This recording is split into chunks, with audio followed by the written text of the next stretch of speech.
Nous allons aujourd'hui, d'une part, dans un premier temps, regarder qu'est-ce qu'il y a d'un peu nouveau, justement, autour de 1450, qui amène quand même un changement d'époque, et qu'est-ce qui change pour les outils de l'évangélisation.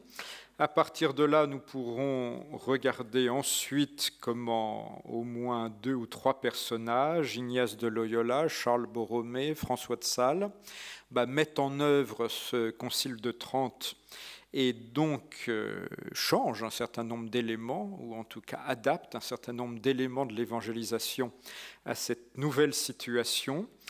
Demain matin, il y aura un gros corps, effectivement, un peu le cœur de ce que je vais essayer de vous raconter autour de ces missions paroissiales avec Saint-Jean-Eudes et Monsieur Ollier.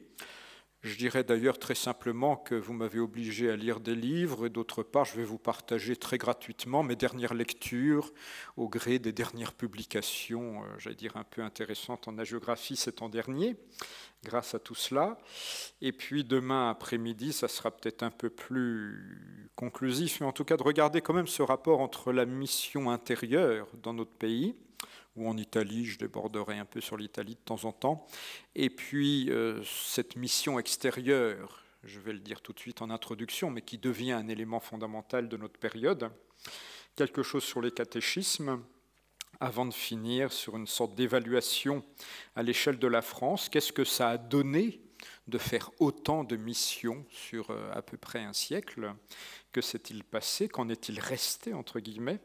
De regarder aussi cette fin du XVIIIe siècle, le dernier, si j'ose dire, grand missionnaire connu, Alphonse de Liguori. Il est clair que ce que je vous raconte là, je ne sais pas ce que Bruno Bétoir vous racontera dans la 4e et dernière session, mais il est clair que nos grands missionnaires du XIXe siècle vont partir des acquis et de l'expérience de la période précédente. Nos missionnaires post-révolutionnaires vont s'inspirer de façon extrêmement directe de tout ce qu'ils avaient entendu raconter, voire pour certains de ce qu'ils avaient vécu dans les missions d'avant la Révolution. Je demande un peu pardon, je n'ai pas pu vous faire des grands keynotes, on s'en servira un petit peu quand même, pas faire de grandes keynotes ni vous faire un plan extrêmement détaillé, je vous donne surtout, outre la bibliographie, un dossier de texte, un peu long pour certains. Je ne prétends pas que je lirai tout, que nous lirons tout ensemble, mais ce qui sera important, c'est de vous laisser quelques textes à travailler et puis d'en tirer quelques éléments. Voilà. Alors donc, à l'assaut, si j'ose dire, en premier temps, j'ai pu appeler ça un nouveau monde et de nouveaux moyens dans une Église en crise. Parce que globalement, je vais vous faire quelques citations, on estimait à l'époque que tout allait très mal dans la Sainte Église de Dieu. Mais en ouverture, eh bien, quelques dates et une invention pour introduire toute notre période. Quelques dates, 4 dates toutes simples qui servent usuellement à définir les débuts des temps modernes, tel qu'on utilise ce terme en histoire, ce n'est pas Charles Chaplin. 29 mai 1453, 29 mai 1453, la prise de Constantinople. Ça y est, les Turcs, cette fois-ci, la prennent pour de bon.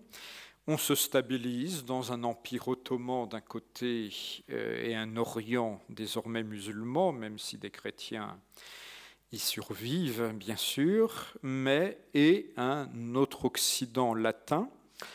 Attention qu'un des éléments déterminants que nous oublions trop vite aujourd'hui avec recul, c'est que la hantise de l'invasion et le désir de l'ultime croisade pour abattre définitivement l'ennemi est, jusqu'à la Révolution française, un leitmotiv de toutes les cours et du Saint-Siège. J'ai trouvé, avec quand même un grand étonnement, pendant la Révolution française, des bulles d'appel à la croisade de Pie VI. La chose était toujours objet de lutte diplomatique. Donc on a toujours voulu, jusqu'au XIXe, mettre fin à ce péril qui était sur notre côté. Et la croisade est un thème, ça devient un mythe avec le temps qui passe, plus qu'autre chose. Mais même si c'est un mythe, ce mythe est important. Il faut quand même se rendre compte que en 1683, la victoire devant Vienne, le fait d'avoir vaincu cette tentative d'incursion européenne de nos chers Turcs, 1683 va psychologiquement libérer Louis XIV, qui va oser revenir et abroger l'édit de Nantes, et c'est juste après. Et on sait que c'est l'un des facteurs qui lui a fait penser qu'il avait les mains libres pour s'attaquer à la présence réformée dans son pays. C'est-à-dire, ça ne nous viendrait pas à l'idée de se dire qu'il y a un lien entre les deux. Dans l'esprit du roi, il y en avait un, quand même. Donc cet élément, cette peur et cette libération, cette importance de 1683 qui ne nous a pas donné uniquement l'invention du croissant au beurre. Bon, voilà. 12 octobre, une autre date, deuxième date, le 12 octobre 1492, bien sûr, Christophe Colomb arrive quelque part sur une île et découvre par ce fait même l'Amérique, change quand même si c'est un symbole, il n'y a pas que lui, il y a d'autres grands explorateurs, il y a d'autres découvertes dans cette période, mais voilà quand même, l'horizon du monde recule, l'horizon du monde connu se trouve bouleversé et modifié. Si on ajoute à cela que d'ici peu Copernic ou Galilée vont expliquer que la Terre tourne, qu'elle est ronde, qu'elle tourne autour du Soleil et non l'inverse, on imagine quand même le changement un peu psychologique de tout cet horizon pour les mentalités, pour la façon de l'homme de se comprendre. Et donc, nous entrons dans une période avec une évolution progressive, mais quand même assez ferme, de ce statut de la façon dont l'homme se pense comme individu au milieu de cet univers. Je lisais encore récemment un résumé un peu lapidaire des choses, mais qui disait, voilà, le Dieu du Moyen-Âge parle à l'homme et vient à lui. L'homme moderne cherche Dieu et va vers lui. Et au fond, nous nous recentrons sur ce que nous sommes dans l'univers. Et puis deux autres dates simples dans ce cadre ainsi posé. 31 octobre 1517, on vient de fêter le centenaire, les centenaires, n'est-ce pas? 31 octobre 1517, les 95 thèses de Martin Luther, placardées sur la porte de l'église. Donc voilà, les 95 thèses et la naissance de ce qu'il appellera une réformation, une réaction. Je vais y revenir tout à l'heure. Et puis 2 février 1528, c'est un peu symbolique, mais voilà, 2 février 1528, qu'est-ce que c'est? Bon, peut-être moins connu. Quand même, Ignace de Loyola entre à Paris pour faire ses études. Après déjà un certain nombre de premières expériences espagnoles, je reviendrai là-dessus, mais il vient à Paris. Et une invention, après 4 dates, voilà, 1450, la première Bible de Gutenberg. Comme font remarquer quand même gentiment les historiens, tout le monde retient cette date et cette première publication. Il y avait dû y avoir quelques essais quand même avant, parce que ça a tellement vite fonctionné que ça ne devait quand même pas être le jour de l'invention, que la Bible est sortie. Mais voilà, une date phare, aussi symbole, extrêmement forte. On estime qu'un bon copiste faisait 6 pages par jour. Voilà, on estime. Et on estime, la chose ne veut rien dire, les historiens cherchent des références, alors ils vont dire ce genre de choses, mais on estime qu'un livre, avant l'imprimerie, coûtait à peu près le budget annuel d'un journalier, de ce qu'on appelle un journalier. En fait, l'expression ne veut rien dire, veut dire nous n'avons pas de source historique et on ne sait pas quel est un budget ni quoi que ce soit à l'époque, ni un salaire, donc ça ne veut pas dire grand-chose. Mais qu'en gros, un livre, c'est 1 an de la masse économique de la vie de quelqu'un, voilà. Ce qui permet de comprendre que les livres d'heures ou autres, les grands princes les payaient, mais ce n'était pas tout le monde qui s'achetait ça. Voilà. 20 ans après la première Bible, on relève dans un inventaire d'un curé alsacien qu'il a 50 livres chez lui. Voilà. Donc ça donne quand même une idée de la rapidité d'un bouleversement. On peut désormais avoir une bibliothèque chez soi. On peut désormais, notamment pour un clerc, avoir des livres de liturgie. Nous n'y prenons jamais garde, mais comment faisait-on avant l'imprimerie, le prix d'un missel? Donc aussi comprendre que si on reproche aux prêtres de ne pas bien célébrer ou de ne pas savoir comme ci, comme ça, mais ils n'avaient pas tous le superbe missel pour célébrer les saints mystères. Enfin, voilà. Donc tout ça était sur un autre mode de fonctionnement. Désormais, on peut avoir ces livres de liturgie, on peut avoir ces sermonnaires, car dans les premières choses qui vont se trouver inventées, des manuels pour offrir des sermons au clergé, l'imitation de Jésus-Christ, qui après la Bible va se trouver très vite l'ouvrage recopié et diffusé, un tas de petits livres, aux noms tout aussi sympathiques les uns que les autres, les jardinets de l'âme, la pharmacopée du cœur, parmi tous ces premiers ouvrages ainsi distribués. Et donc, être conscient aussi que cette diffusion du livre, désormais, peut toucher tout le monde et fait aussi sortir le clergé ou la vie religieuse, en tout cas la vie monastique, d'un certain élitisme de la bibliothèque qui leur est réservé parce que selon le temps et le moyen de recopier tout cela et de le travailler.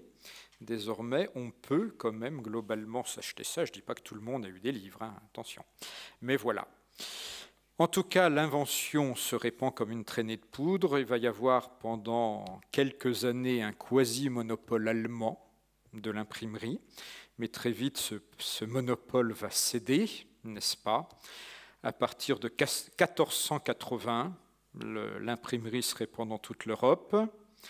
On imprime des manuels pour apprendre à lire, des manuels de religion, puis des manuels de droit.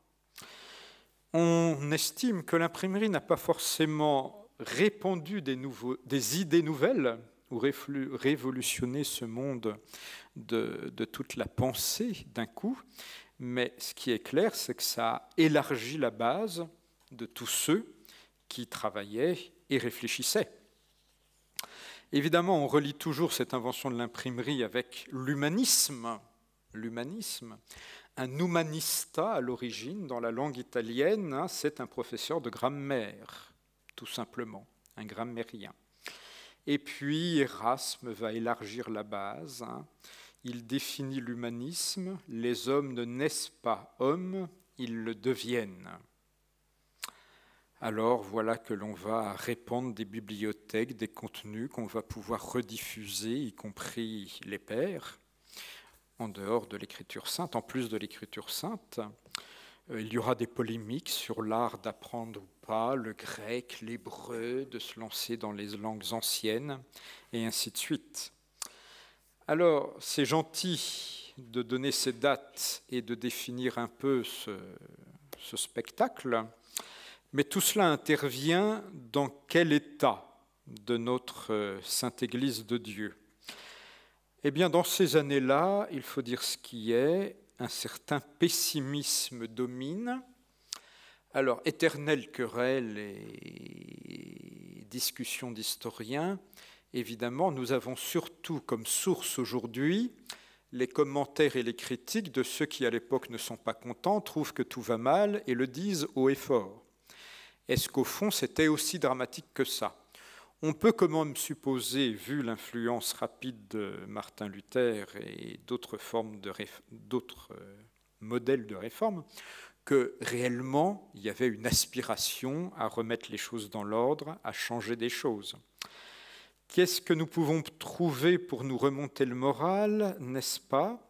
Geiler de Kaiserberg en 1508, qui dans un sermon à Strasbourg déclare « Il n'y a plus d'espoir, la chrétienté ne peut plus se remettre », n'est-ce pas? Un dominicain, quelques années auparavant, avait déclaré que la réforme de l'Église était impossible et que le seul modèle existant dans la nature, c'était les fourmis. Car sans avoir de reine, elles peuvent construire des fourmilières parce que chacune agit. Et donc, dit ce prédicateur, chaque chrétien doit mener la réforme qu'il peut et on finira peut-être par réformer l'Église. Mais si on attend qu'un autre le fasse, on n'y arrivera jamais. Et au fond, nous sommes devant un spectacle d'un anticléricalisme assez général, d'une moquerie et d'un manque de confiance à l'égard d'un clergé tant régulier que séculier, qui est décrit comme sans vertu, sans lettres, vicieux et infâme. Il faut s'imaginer que dans ce 15e finissant, un évêque allemand propose de n'ordonner que des hommes mariés, parce que le célibat est impossible dans la société, et qu'un autre prédicateur s'est aussi fait remarquer, c'est dans les lieux communs souvent répétés, il disait il faut mieux mettre sa fille dans une maison close, dans un établissement mal fréquenté, parce que là, il y a des chances qu'elle se convertisse un jour durant sa vie.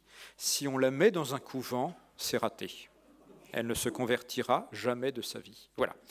C'est dans les lieux communs de l'époque, mais quand même, si un prédicateur a dit ça un jour, c'est que la situation devait être difficile. Et donc, ces humanistes vont, je ne dis pas que c'est l'unique objet de leur science, vont avoir une certaine tendance donc à se moquer de ce clergé mal au point, pas tout à fait à la hauteur, et en même temps, et pourtant, on n'a jamais autant prêché, et on va se mettre à prêcher de plus en plus.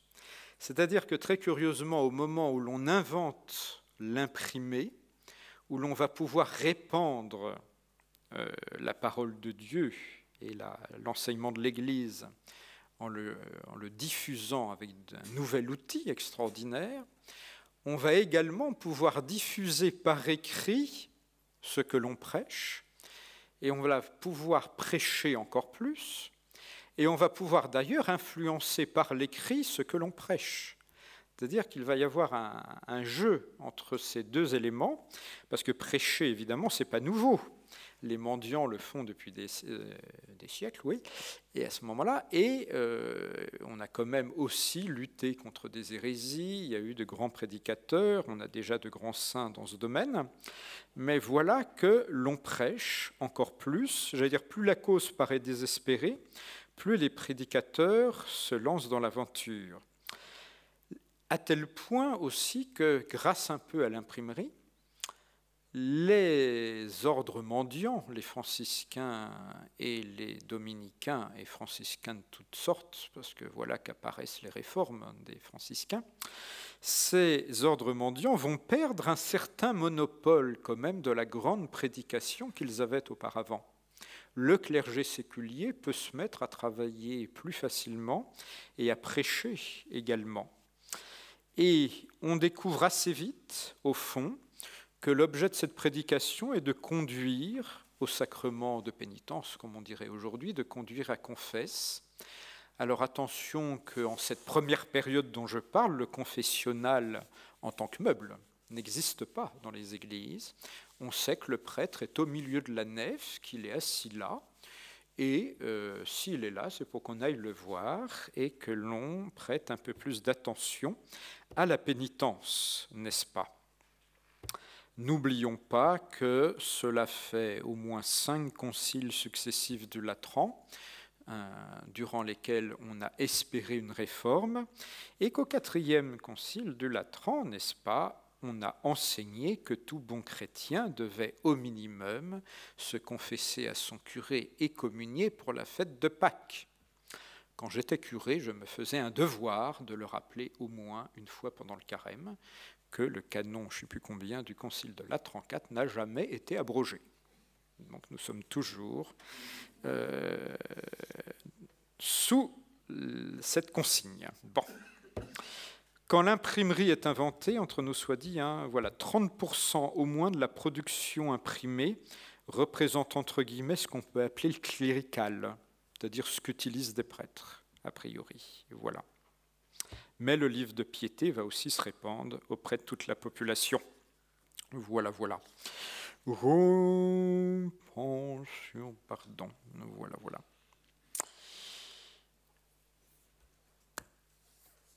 Au passage, quand même, si voilà, je passe sur le fait que prédication et influence sociale, au passage, il y a quand même un grand exemple historique, notre cher Savonarola à Florence, quand même se rendre compte qu'un prédicateur a pris le contrôle d'une cité entière. Alors c'est grâce à l'invasion française au passage, enfin voilà, il y a tout un jeu de circonstances historiques qui permettent ça. Mais avant qu'il ne soit brûlé, notre Savonarola, en mai 1498, voilà, il a fait une réforme religieuse musclée d'une cité italienne pendant un certain temps. Voilà. Donc le prédicateur, fut-il prophétique, apocalyptique, annonçant-il la fin du monde et ainsi de suite, eh bien, il arrive à quelque chose de temps en temps. Bon. Réformer le clergé, les évêques s'y attaquaient. Il me faut poser quand même, m'arrêter sur ce plan, poser ce préalable, parce que ça va être le serpent de mer et la grosse question de toute notre période, une réforme du clergé séculier pour qu'il grandisse en qualité. Je dis bien en qualité, pas forcément en quantité, pour vous faire un peu trembler ou saliver, ou je ne sais pas. Un exemple, hein, en 1500, Rouen, le diocèse de Rouen, compte 5000 prêtres et connaît environ 200 ordinations sacerdotales par an. Donc, c'est pas que ça manque, les prêtres. Nous verrons ça demain, mais Bourdoise, réformateur clérical, se vantait d'avoir découragé de nombreuses vocations. Donc le sport à l'époque, l'objectif, c'est de décourager les vocations. Voilà, voilà. Nous avons changé de circonstances. Mais voilà, donc le diocèse de Strasbourg fait à l'époque 430 paroisses. Et alors, question, comment un évêque, même s'il est très bon, peut-il gagner un par un son clergé? Comment peut-il, un par un, faire une réforme spirituelle d'une telle masse? Parce qu'encore, hein, je vous ai compté les prêtres, mais à l'époque, il y a toute la hiérarchie, même si en général, on va vers le sacerdoce. Mais il y a quand même un certain nombre de clercs tonsurés et non ordonnés qui gravitent dans la Sainte Église. Comment réformer tout le monde? On se disait à l'époque, des religieux, théoriquement, en tout cas, ils obéissent à un supérieur. Mais est-ce que les prêtres obéissent à un évêque? Pas si simple, puisque, est-ce que je prends une minute aussi pour rappeler ça, le système bénéficial fait que le prêtre est globalement indépendant financièrement, et que même s'il reçoit sa mission quelque part d'un évêque dans le meilleur des cas, mais il peut très bien être doté d'un bénéfice qui relève d'une abbaye, d'un chapitre, d'une autre encore institution, de l'université, d'une cité ou autre. Donc le bénéfice étant reçu d'une autre institution que l'évêque, d'une autre figure, j'allais dire, que l'évêque, et étant acheté, éventuellement même durant l'enfance par les parents pour que l'enfant soit bien doté plus tard, évidemment, on n'a pas prise. Quand les archevêques de Paris voudront lutter contre le jansénisme, l'un de leurs grands problèmes, c'est comment muter un curé. À l'époque, un archevêque ne peut pas muter un curé. Il a sa cure par bénéfice, il se l'est acheté. Il faut vraiment des clauses extrêmement graves pour que la Sainte Église puisse lancer une procédure et enlever le bénéfice de quelqu'un. Attention, il faut toujours ajouter, ce système nous paraît horrible, s'acheter la cure de Saint-Artampion, ça nous paraît horrible, mais ne pas oublier qu'on avait inventé ce système pour précisément que le clergé soit indépendant de la puissance séculière et qu'il ait la liberté spirituelle de mener sa pastorale sans dépendre du carnet de chèques du Seigneur qui contrôlait tout à la période précédente. Donc ce n'est pas non plus pour rien que nous avions inventé ce système pour la liberté du clergé. Mais l'un des résultats quand même, c'est que le jour où l'on veut faire une réforme, pas tellement prise. Voilà. Font des études dans ce clergé ceux qui ont globalement une cure d'âme, les curés en général, mais il y a donc des milliers d'autres prêtres desservants tout autour qui ont plus ou moins fait des études, qui eux n'ont pas de bénéfices aussi bien dotés, ou même du tout. Et donc, ça fait une grande foule, difficile à manier. Donc, le Concile de Trente, j'y reviendrai, pourra inventer des systèmes d'études, le séminaire, ou conseiller que l'évêque visite et contrôle tout, mais ça ne pouvait pas marcher aussi facilement.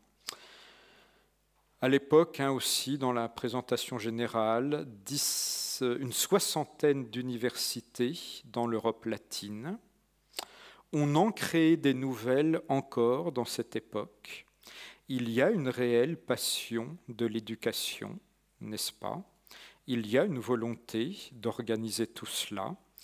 L'Université de Paris en particulier s'est fait remarquer par le système de ces collèges, qui n'est pas en soi original à Paris, mais vous savez qu'à l'époque on enseigne, mais que l'étudiant vit dans un collège où il a une part de son enseignement et de la répétition.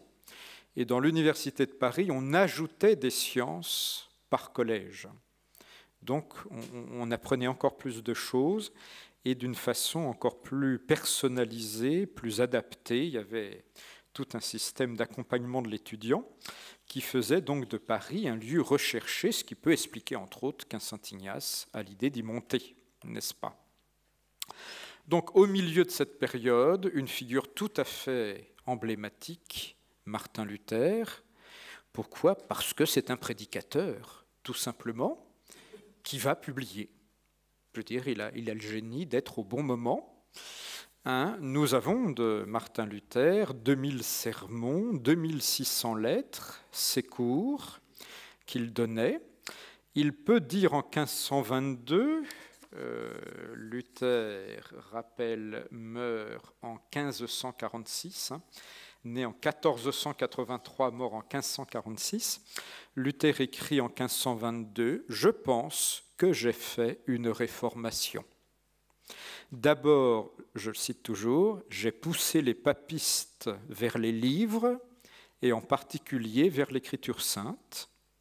J'ai chassé le païen Aristote et les théologiens attachés aux sommes et aux livres des sentences, si bien qu'ils, Aristote et les théologiens, ne règnent et n'enseignent plus dans les chaires ni dans les écoles, et j'ai affaibli le marché des indulgences. » Voilà, en 1522 déjà, nous ne sommes pas si longtemps que ça après les 95 thèses, Martin Luther écrit cela. Il disait officiellement que l'imprimerie était le plus grand et le dernier des dons de Dieu faits à l'humanité. 4000 éditions de Luther de son vivant. Un tiers à peu près de la production imprimée allemande, aussi de son vivant quand même.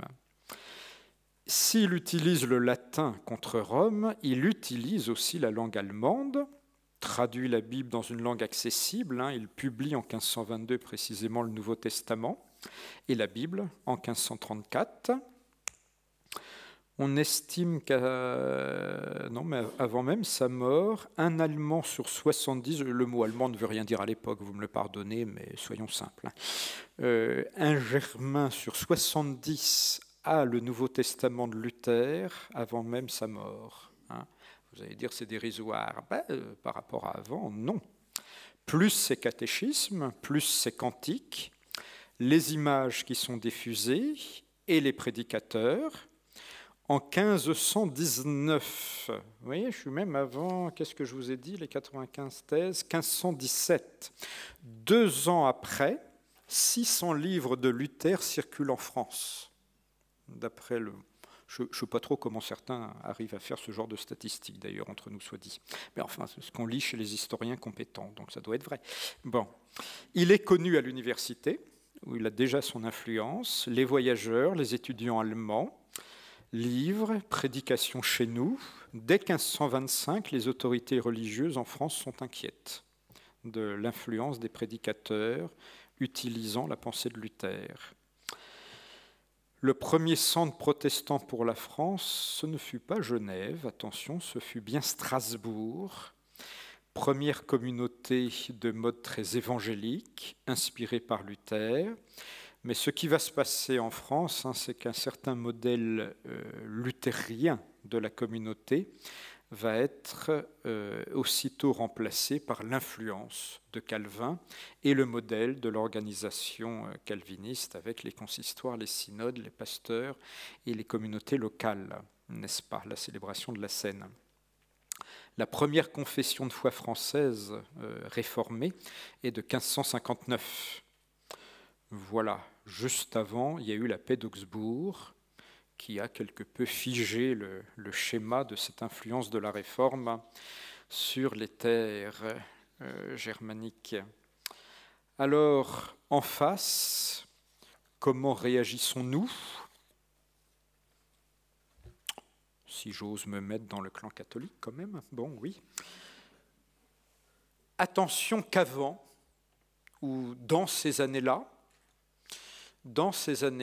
il y a eu d'abord quand même pas rien, mais un premier mouvement autour des chanoines, des chapitres, ce qu'on va appeler un mouvement canonial, de la part des pays du Saint-Empire. Et cela va déplacer, vous avez la réforme des chanoines de Windesheim qui est connue, une réforme des chapitres, les frères de la vie commune également. Tout ça va récupérer ce que l'on commence à appeler la devotio moderna, cette façon un peu nouvelle dont l'imitation de Jésus-Christ est en quelque sorte l'incarnation, si j'ose dire, cette façon ce nouveau mode du regard très attentif et personnalisé du croyant sur la vie du Christ pour justement réformer son mode de vie au quotidien, méditer sur ses mouvements de la pensée, ses inclinations personnelles, son laisser-aller éventuel, bref, cette attention très psychologisante quelque part quand même, ce regard très précis porté sur le Christ. Tout cela a été récupéré et va entrer dans une circulation à l'intérieur du Saint-Empire, puis va se diffuser ensuite vers la France. Il y aura un rôle notamment des Chartreux. On sait que tout ça va toucher la Chartreuse de Cologne et que par la Chartreuse de Cologne, ça touchera la Chartreuse de Paris, dont je reparlerai un peu plus tard. Les Rhénaux-Flamands, Denis le Chartreux, la perle évangélique, écrit largement inconnu aujourd'hui, mais qui circule beaucoup à l'époque. Tout cela va révolutionner un certain rapport à l'oraison mentale, à la prière personnelle, qui va un jour toucher et déboucher dans la réforme du Carmel en Espagne, débouchera sur l'école française en France, mais qui, dès avant, commence aussi à circuler, va toucher l'Italie. Et quand même, quand on veut réfléchir un peu sur une réforme catholique, le premier élément que l'on repère toujours, en 1536, le concile de Cologne, largement, j'allais dire, passé dans les oubliettes depuis, mais il y a un concile pastoral du diocèse de Cologne qui demande à l'évêque de tout recentrer sur son ministère et qui demande aux évêques, souhaite que l'évêque soit un authentique prédicateur, enseignant, un maître qui ordonne et qui n'ordonne pas n'importe qui si possible et qui visite pastoralement son diocèse. La première mise par écrit de ces données qui vont devenir si fondamentales pour la suite, c'est un concile à Cologne en 1536. Et nous savons que ce texte va circuler. Il n'est pas mis en œuvre, mais il va circuler et commencer à marquer certains esprits, et donc va quand même déboucher quelque part sur le Concile de Trente. Car, vous arrivez à suivre le plan? Oui, ça va? Bon. J'arrive au Concile de Trente, il faut en parler. Ils en ont parlé, enfin non, c'est pas comme l'affaire Dreyfus. Le Concile de Trente, 1545-1563. 1545-1563, le plus difficile, le plus improbable, et en même temps, sans aucun doute, le plus fondamental dans l'histoire de la dogmatique, le plus ceci et le plus cela. Chassez de vos idées les images de Vatican II, voire de Vatican I, tous les évêques de la chrétienté rassemblés dans la paix et quelques tensions de temps en temps, avec quelques journalistes pour en parler, mais grosso modo tout le monde s'entend bien et prie ensemble. Non, bon, vous oubliez tout ça. Trente, une petite ville dans le nord de l'Italie. Une fois dans ma vie, je suis passé à 30. Quand même, il faut dans sa vie passer à 30 et s'arrêter prier dans la cathédrale devant le crucifix qui est l'un des seuls restes du concile. L'église même du concile était en restauration et totalement close le jour où je suis passé. Bon, ça tant pis pour moi, je retournerai plus tard. Voilà, mais visiter le Trentin, donc terre suffisamment au nord, suffisamment proche du Saint-Empire pour qu'on puisse estimer que ce n'est pas le pape qui était là. Bon. Que voilà, il ne fallait pas non plus que... Bon. Mais quand même, alors de temps en temps, il y avait une vingtaine d'évêques, de temps en temps. Bon, je crois qu'à la fin, ils étaient 150, voilà, la dernière session, voilà, sur toute la chrétienté, hein, voilà. Et pourtant, ces gens, voilà, ont refondé quelque part le dogme catholique. Nous avons à notre service dans la bibliographie, pour faire un petit arrêt, une seconde, hein, vous avez les grandes histoires de l'Église en premier chapitre qui peuvent toujours vous servir.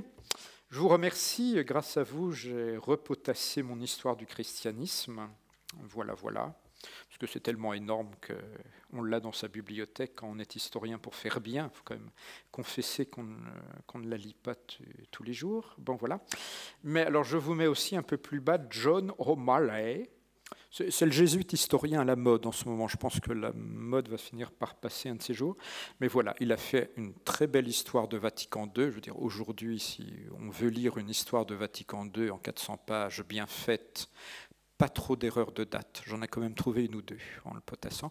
Mais quand même, voilà, l'événement Vatican II, voilà, il s'est fait connaître, surtout par l'événement Vatican II. Et du coup, après, il a fait un 30, ce qui s'est vraiment passé. Et honnêtement, c'est aussi une très belle et agréable synthèse à lire sur ce concile à l'histoire si mouvementée. Voilà, 3 grandes sessions pour s'achever en 1563. Et encore, nous devrions officiellement déclarer que c'est 1564 la fin, parce que mai 1564, c'est la promulgation et l'édition officielle du Concile de Trente par Pie IV à Rome. Les papes ne sont jamais allés à Trente, ils ont toujours envoyé des légats. Et le jeu des légats a été l'une des sources compliquées de la diplomatie tridentine. Mais voilà. Donc Pie IV promulgue et donne l'édition ayant autorité. C'est l'édition faisant autorité pour la Sainte Église du Concile de Trente, 30 mai 1564. Outre un travail dogmatique sur lequel je ne vais pas revenir, parce que ce n'est pas ce qui m'est demandé comme sujet, mais évidemment la justification, l'Eucharistie, les sacrements, travail essentiel de Trente, bien sûr. Mais voilà qu'est aussi fixé un certain nombre de décrets de réforme, et que Trente reprend ses idées du Concile de Cologne sur la figure de l'évêque qui doit résider dans son diocèse. Peut-on dire que l'un des actes majeurs de Pie IV durant son pontificat, non, voilà, je me trompe déjà, non, c'est Paul III, avant 1540, Paul III avait viré de Rome 80 évêques qui s'y trouvaient et qui avaient un diocèse. Voilà. Je veux dire, il a dit 80 évêques qui étaient à Rome en train de se tourner les pouces, retournez chez vous.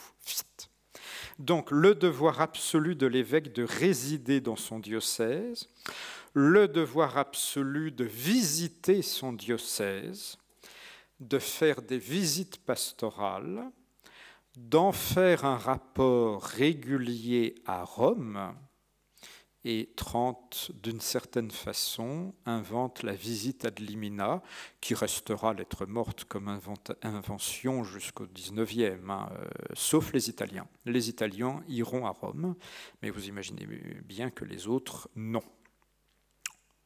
Un bon évêque français n'allait quand même pas aller voir le pape. Non, mais ça n'aurait jamais traversé l'idée d'un bon évêque gallican à l'époque. Mais enfin, ça, bon, c'est une autre histoire.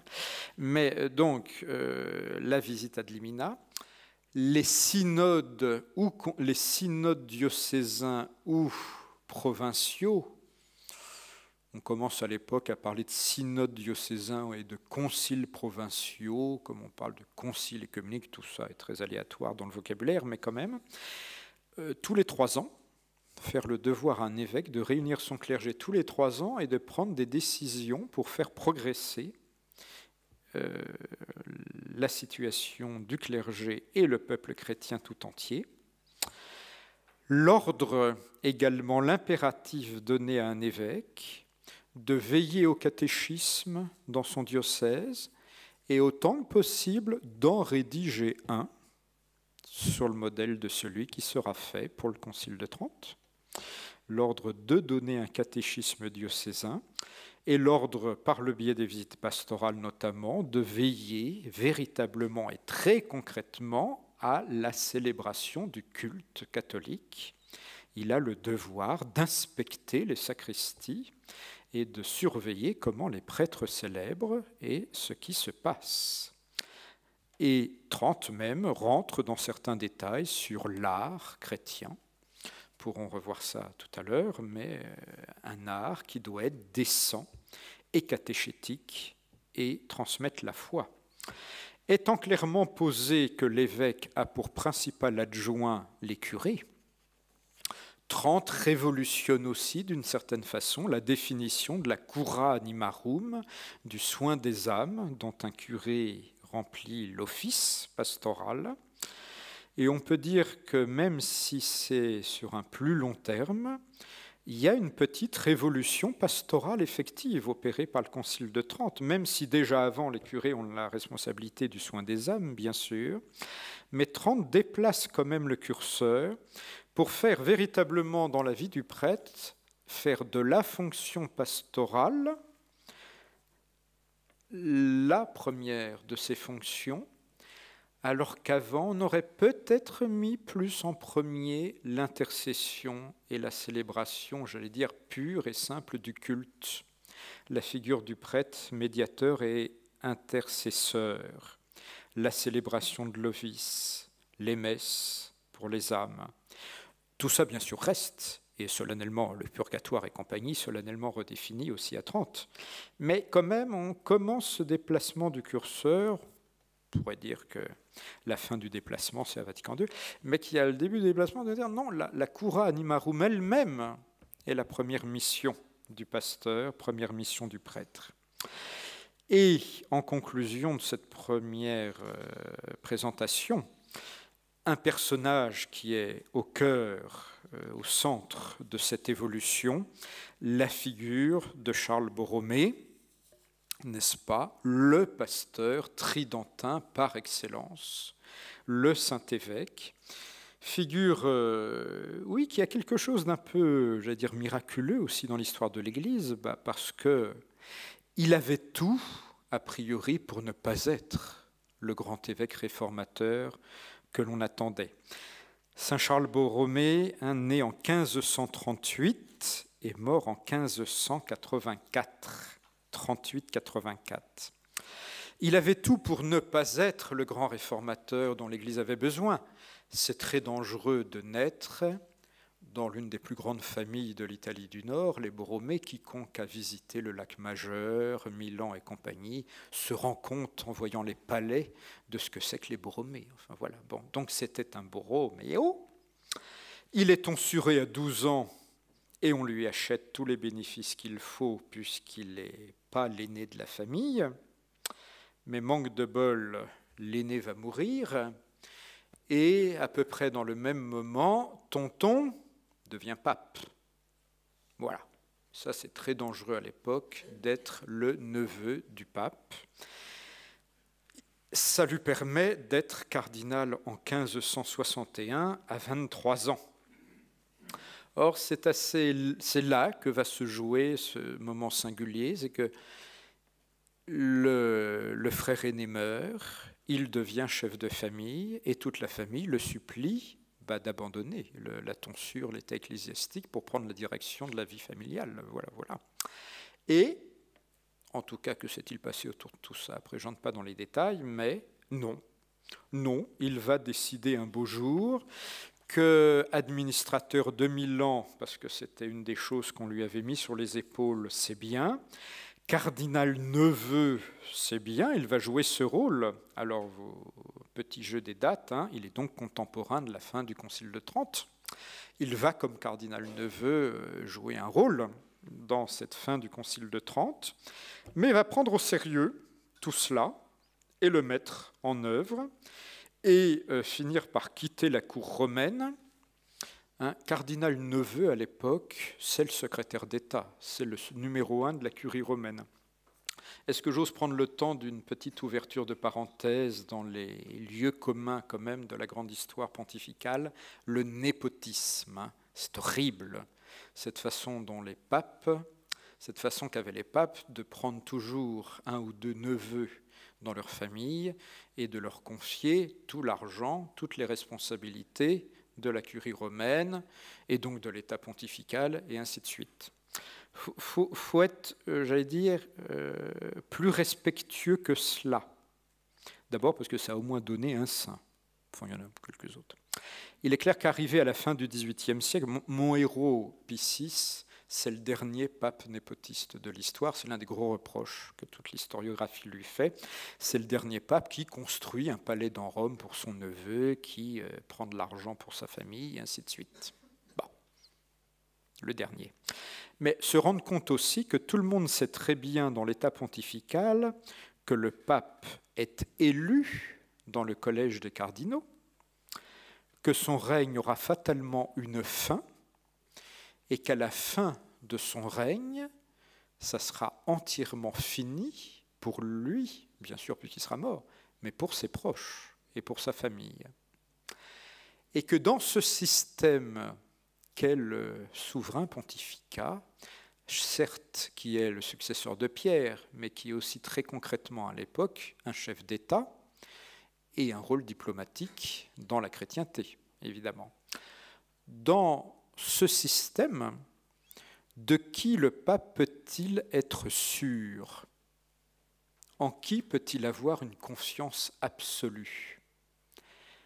Eh bien, le plus sûr moyen d'être bien servi est de faire avancer ses proches qui savent que ce n'est que pour un temps et que ce temps aura une fin. Et comme en général, rare, il y a un ou deux exemples, mais il n'y a jamais plusieurs papes d'une même famille à la suite l'un de l'autre. Donc on sait qu'à la fin c'est fini. Donc on s'enrichit un petit peu trop peut-être pendant 10 ans, mais après on sait que c'est fini et qu'on rentre dans le rang et qu'il ne reste pas grand-chose. Voilà. Donc voyez-vous, c'est un peu comme le système bénéficial, se dire que certes ça a des travers et heureusement qu'on en est sorti, c'est bien évident, mais ça permettait la stabilité et le bon ordre du fonctionnement de l'État pontifical. Il faut quand même en être conscient, parce que sinon, vous savez, dans le jeu diplomatique de l'époque, bref. Alors je referme cette parenthèse et je reviens à l'homme qui a refusé de rester un simple cardinal neveu, et qui donc un beau jour décide que puisqu'il a été nommé archevêque de Milan, il est archevêque de Milan, il s'y installe. Alors il y a tout ce qui va suivre sur le bon évêque de Milan, n'est-ce pas? Évidemment, il a un grand palais. Il s'installe dans le grenier du palais parce qu'après tout, il n'a pas besoin de tous les appartements d'apparat. Très bien. Et donc ce pape va entrer dans le jeu du Concile de Trente et tenir des conciles provinciaux. Seront imprimés et très largement diffusés en Europe les conciles, les statuts des conciles provinciaux de Charles Borromée, qui vont servir de modèle de la gestion d'un diocèse par un saint évêque, Comme en plus il va être rapidement canonisé ensuite, on pourra le prendre officiellement comme modèle. Donc les conciles provinciaux qui seront traduits et diffusés, son regard précisément sur la vie des paroisses, ses visites pastorales, et le diocèse de Milan est aujourd'hui encore le plus grand du monde, n'est-ce pas, le plus grand nombre de prêtres, le plus vaste domaine. Et donc il visite ces terres, qu'il neige, qu'il pleuve, qu'il vente ou qu'il fasse trop chaud d'ailleurs, y compris dans les épidémies, fameuse scène de Saint Charles pendant la peste. Et puis, là où j'en viens un peu au cœur de notre sujet, l'attention à la catéchisation et à l'instruction de tous les fidèles du Christ. On peut relever comme point que, alors qu'il est contemporain de la naissance de la Compagnie de Jésus, qui n'est pas encore ce qu'elle sera, mais Charles va avoir comme évêque cette finesse et cette attention de récupérer tout ce qui bouge, tout ce qui passe devant lui. Donc, comme cardinal Neveu, il sait tout ce qui se passe à Rome, donc il voit les premiers jésuites s'installer, naître, grandir, et il va vouloir récupérer ces jésuites, et il va être parmi les premiers évêques à demander la fondation de collèges jésuites dans son diocèse. Je crois même que c'est parmi les premiers compagnons d'Ignace, dans le chemin vers Rome, quand ils descendent de Paris à Rome, il y en a 2 ou 3 que Ignace laisse en Italie du Nord, et ça va aboutir à toutes ces fondations. Il récupère dans le même ordre d'idées les écoles de la doctrine chrétienne, qui ne sont pas une invention de Charles Borromée, mais il va en faire la clé de son diocèse, et donc ça va se démultiplier. Les écoles de la doctrine chrétienne, fondées par Angelo Porro, PO20. En 1584, on comptera 273 responsables d'écoles, 3040 catéchistes et 40 080 écoliers de la doctrine chrétienne dans le diocèse de Milan. Autrement dit, Charles implante partout un système tout à fait basique et très bien organisé. Il y a des officiers, c'est-à-dire de bons laïcs, car ce qui est aussi important à relever, c'est que c'est une, pas congrégation, mais c'est une corporation, une confrérie d'une certaine façon, de pieux laïcs, avec des prêtres à leur service, bien sûr, mais de pieux laïcs. Chacun a un rôle. Vous avez le sonneur. Le sonneur, c'est qui? C'est le bonhomme qui, tous les dimanches à 15h, prend sa grosse cloche et fait toutes les rues d'un quartier en disant « catéchisme dans un quart d'heure à l'église, caté dans un quart d'heure à l'église, caté dans un quart d'heure à l'église ». Derrière le sonneur, vous avez les rabatteurs, c'est-à-dire ces autres membres de la confrérie qui font les immeubles un par un, les maisons si c'est à la campagne, et qui dit donc, toi, t'as quel âge? Oui, 10 ans, bah, tu viens au caté. Alors, évidemment, l'avantage à l'époque, c'est qu'on ne regarde pas la télé, il n'y a pas les matchs de foot, il n'y a pas autre chose, surtout en Italie du Nord. Donc voilà, il n'y a pas beaucoup de concurrence, l'animation du dimanche après-midi, car c'est le dimanche après-midi que tout ça se passe. Et donc, on amène tout le monde à l'église, et à l'église, eh bien là, il y a les catéchistes, il y a le prêtre qui fait son grand sermon. En gros, 1 heure d'enseignement et 1 demi-heure d'écriture, car chose révolutionnaire au passage, on en profite pour apprendre à écrire à tous ces d'abord gosses, parce qu'au début on s'adresse aux enfants, mais bien évidemment on utilise adroitement les enfants pour faire venir ensuite les parents et pour les inclure dans cette catéchisation. Des choses se mettent en place qui, oserais-je dire, ne bougeront plus et que nous retrouverons demain matin dans toutes les missions paroissiales. On commence la séance par un examen de conscience sur la semaine passée. Qu'est-ce que j'ai fait? Qu'est-ce que je n'ai pas fait? Est-ce que j'ai prié avant de manger? Est-ce que j'ai prié le matin en me levant? Est-ce que j'ai prié le soir avant de me coucher? Est-ce que j'ai fait un petit examen de conscience sur ma journée le soir avant de me coucher? Est-ce que je suis allé à la messe ce dimanche matin? Est-ce que j'ai fêté d'autres célébrations liturgiques dans la semaine? Ainsi de suite. Ensuite, un point précis d'enseignement et d'attention de la part du prédicateur. Et puis donc, à la fin, une mise en groupe, en équipe, le travail avec tel ou tel catéchiste, l'art d'écrire. Autant qu'on puisse le relever par les sources dont nous disposons, une catéchisation qui a bien pour base non pas une pastorale de la peur, de l'enfer ou de la crainte, mais bien quand même un enseignement de l'amour de Dieu. Et Charles Borromée fait partie aussi de cette nouvelle génération qui insiste sur le fait qu'il faut quand même que la religion soit aimable si nous voulons que quelqu'un s'y intéresse et y adhère. Voilà, il ne suffit pas de faire peur. Donc, les écoles de la doctrine chrétienne qui vont se répandre après comme modèle catéchétique entraîné de poudre. J'y reviendrai tout à l'heure, mais François de Sales va copier tout simplement le système borroméen. Mais alors, d'autres points encore, notre cher Charles va, dans les choses toutes neuves qui bougent, récupérer les Ursulines d'Angèle Merici qui viennent d'être fondées en 1540 pour l'éducation des jeunes filles.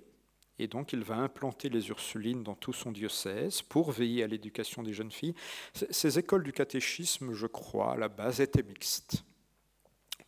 Mais on séparait a priori garçons et filles, quand même. Mais je veux dire, les deux y venaient. Mais on fait quand même des instituts d'éducation pour les jeunes filles, parce qu'il y a une autre forme d'éducation à donner, à une autre forme de vie sociale, bien sûr. Charles va également faire rédiger des traités sur l'éducation à l'adresse, et je vais m'arrêter, des pères de famille, développant l'air de rien une authentique doctrine sociale de l'Église, parce qu'il écrit les droits et les devoirs d'un père de famille pour la noblesse, pour la bourgeoisie, pour un pauvre paysan. Il rentre dans les détails de toutes les catégories sociales, et pour chaque catégorie, il fait dire bel et bien quels sont les devoirs du père de famille. Et donc, l'air de rien, on structure la vie quotidienne de tous les fidèles par ce biais-là. Et puis enfin, les confréries qui ne sont pas neuves, mais qui sont récupérées pour être autre chose uniquement que les porteurs de cierges dans la procession du Saint-Sacrement, les porteurs, enfin les braves gens qui disent les prières mariales, le rosaire et ainsi de suite. On fait de ces confréries d'authentiques clubs, si vous me permettez l'expression, où toute la vie chrétienne est passée au peigne fin et où tout est construit et structuré. Ces confréries deviennent des écoles vraiment de conversion personnelle pour leurs membres. Vous savez, à la fin de la lecture d'une vie de Saint Charles Borromée, on pourrait presque se dire que si tout ça a bien marché, 1000 ans à la mort de Charles Borromée, c'était le paradis sur terre, c'était l'Église parfaite, la chrétienté absolue, le modèle. Bon, le pauvre, quand même, ça n'a pas été si simple que ça. Et puis, la vie continuait. Bon, nous, si je suis l'horaire, c'est l'heure de la pause.